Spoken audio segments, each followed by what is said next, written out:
कई साधक अनुभूति लेते हैं और नियमित 6 महीने तक खूब अच्छा ध्यान करते हैं, खूब अच्छा मेडिटेशन करते हैं और मेडिटेशन में खूब अच्छी अनुभूतियाँ आती हैं। कभी चंदन की खुशबू आती है। देखो आज्ञा चक्र तक जाएंगे ना तो दिखने की प्रक्रिया होगी। राम दिख रहे हैं, कृष्ण दिख रहे हैं, हनुमान दिख रहे हैं, बुद्ध दिख रहे हैं, जीसस दिख रहे हैं। यहाँ तक देखेंगे तो वो दिखेगा। क्यों? क्योंकि उनको हमने भगवान माना हुआ है, तो जिसको भगवान माना वो दिखा। लेकिन इसके ऊपर जाओगे फिर कुछ नहीं दिखेगा, क्योंकि भगवान का कोई रूप ही नहीं है, हमने रूप बनाया हुआ है। तो ऊपर जाने के बाद में एकदम शून्य का स्थिति, और शून्य की स्थिति के अंदर हाँ आपको अनुभूतियाँ होंगी। चंदन की खुशबू आएगी, गुलाब की खुशबू आएगी। जब आपका हृदय चक्र विकसित होगा ना तो गुलाब की खुशबू आएगी, गुलाबी गुलाब गुलाबी गुलाब। इस समय ये ढूंढने मत लग जाना कि पड़ोस में किसने इत्र लगा के आया गुलाब का। ऐसा जहाँ बुद्धि चलाई कि वो खुशबू गई।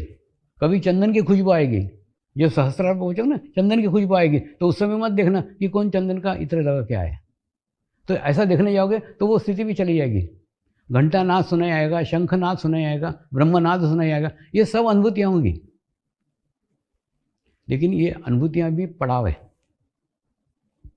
इसके अंदर भी अटको मत। इससे भी ऊपर जाने की कोशिश करो, ऊपर जाने का प्रयास करो। और दूसरा होता है कई बार ना 6 महीने तक साधक को खूब अच्छी अनुभूतियाँ आती हैं। क्योंकि क्या है, अकेले बैठ के घर पे ध्यान करते थे, ध्यान की प्रैक्टिस करते थे, और प्रैक्टिस करते करते करते चित्त शुद्ध हो गया, चित्त पवित्र हो गया। चित्त शुद्ध हो गया, चित्त पवित्र हो गया, चित्त नियंत्रित नहीं रहा।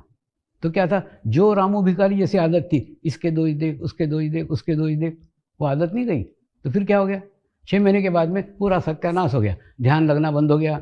उसके बाद में ध्यान भी छूट गया, आजकल ध्यान लगता ही नहीं है। पहले 6 महीने में तो कितनी अच्छी अनुभूतियाँ आती थी। ऐसा क्यों होता है बताओ? इसलिए क्योंकि आपका चित्त नियंत्रित नहीं है। देखिए इसके अंदर 2 बातें हैं। एक तो आपको चित्त को सशक्त भी करना पड़ेगा, नियमित ध्यान करके, नियमित साधना करके चित्त को सशक्त भी करना पड़ेगा, और उसके साथ साथ आपको चित्त को नियंत्रित भी करना पड़ेगा। ये कैसा प्रकार है, जैसे आपको तेज गाड़ी भी चलाने की है और उसके बाद में एक्सीडेंट भी नहीं होना चाहिए, गाड़ी पे भी नियंत्रण चाहिए। तो नियंत्रण आपका तब आएगा जब आप सामूहिकता में ध्यान करोगे, जब आप कलेक्टिविटी में ध्यान करोगे। क्या होता है, जब अकेले ध्यान करते तब तो ठीक है, अपने पास में कोई है ही नहीं। हाँ, लेकिन जब सामूहिकता में ध्यान करते, 1000 लोगों के साथ ध्यान कर रहे हैं, 1000 लोगों के बीच में बैठे हैं, सेंटर में बैठे हैं, 1000 लोग बैठे हुए अपने आसपास, उसके बावजूद ध्यान कर रहे हैं, उसके बाद भी महसूस कर रहे हैं कि मैं अकेला हूँ। वो 1000 लोगों का एहसास आपको नहीं हो रहा है, 1000 लोगों की कलेक्टिविटी आपको नहीं महसूस हो रही, आपको महसूस हो रहा आप केवल और केवल अपने आत्मा के साथ है। और एक बार आत्मा के साथ रहना सीख जाओ ना, आप दुनिया में कहीं पे भी अकेले रहोगे ही नहीं। कभी नहीं लगेगा आपको कि आप अकेले हैं। आपको महसूस होगा आपकी आत्मा गुरु के रूप में आपके ही साथ है, गुरु के रूप में आपके ही पास है। महसूस करोगे और अपने गुरु खुद बन जाओगे। यह आध्यात्मिक स्थिति की सबसे बड़ी सीमा है। फिर आपको किसी उपदेश की, बाहर से कहने की, किसी माध्यम की, किसी गुरु की, किसी मूर्ति की, कुछ की आवश्यकता नहीं है। आप किसी स्वावलंबी, आध्यात्मिक क्षेत्र में आप स्वावलंबी हो जाओगे, आप आपके ही गुरु हो जाओगे, और सारा ज्ञान, सारा नॉलेज आपको आपके भीतर से ही मिलेगा। दूसरा, आप जो ये इंटरनेट पे सर्च करते हो ना, ये जो किताबें पढ़ते हो, पुस्तकें पढ़ते हो, आपको क्या लगता है ज्ञान है? ये ज्ञान नहीं है, ये इन्फॉर्मेशन है, जानकारी है। यानी जो दुनिया में घटित हो चुका है। ज्ञान कभी भूतकाल में हो ही नहीं सकता, वो तो इन्फॉर्मेशन है। जितनी भूतकाल की वो जानकारी है रे बाबा। जो होके गए, आप देखो ना क्या होके गया, क्या होके गया, उसके बारे में जो जानकारी हुई है वो जानकारी आप पढ़ रहे हो।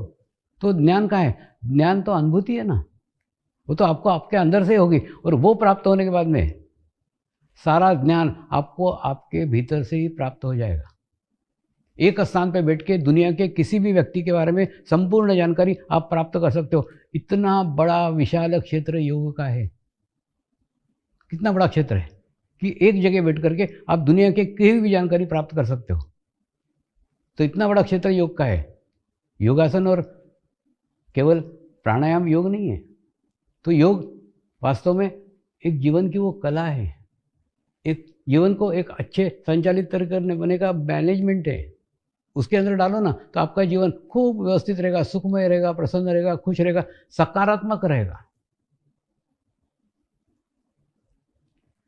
आगे आने वाले दिनों में ये सकारात्मकता की बहुत आवश्यकता होगी। योग क्या करता है मालूम है? मनुष्य को सकारात्मक करता है। किसी भी परिस्थिति कुछ भी हो, हर परिस्थिति में वो सकारात्मक रहेगा, हर परिस्थिति में अच्छा देखेगा। देखो, जीवन में हर दफ़े प्रत्येक क्षण जब जो अच्छा घटता है तब बुरा बुरा घटते रहता है। प्रश्न है आपका चित्त कहाँ है? अगर आपका चित्त अच्छी जगह, आप अच्छा चीज़ ग्रहण करोगे, बुरी है बुरी। एक देखो, सदैव अपने आप का ध्यान करो।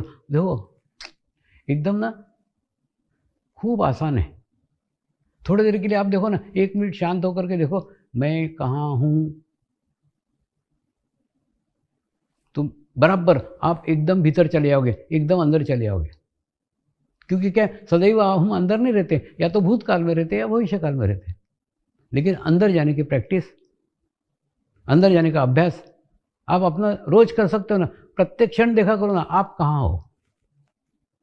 आप जहाँ देखोगे ना, ऑटोमेटिकली 1 मिनट के लिए आपकी एकाग्रता हो जाएगी, चित्त शांत हो जाएगा, निर्विचार स्थिति आएगी।